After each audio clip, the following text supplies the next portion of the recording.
একটা সময় ছিল যে সময়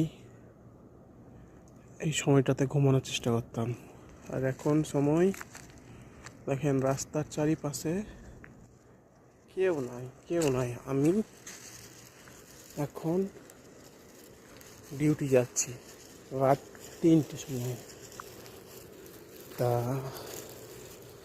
কথায় আছে,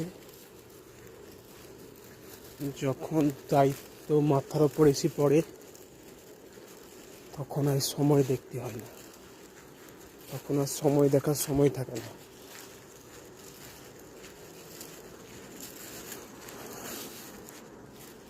রাত 3টের সময় মানুষ ঘুমায়, মানুষের ঘুম ধরে, মানুষের ঘুম ভালো আছে। আর এখন আমাকে ডিউটিতে দেখেন কষ্ট হবে, চারিপাশে কেউ নাই। এই ঠান্ডার মধ্যে আমাকে এখন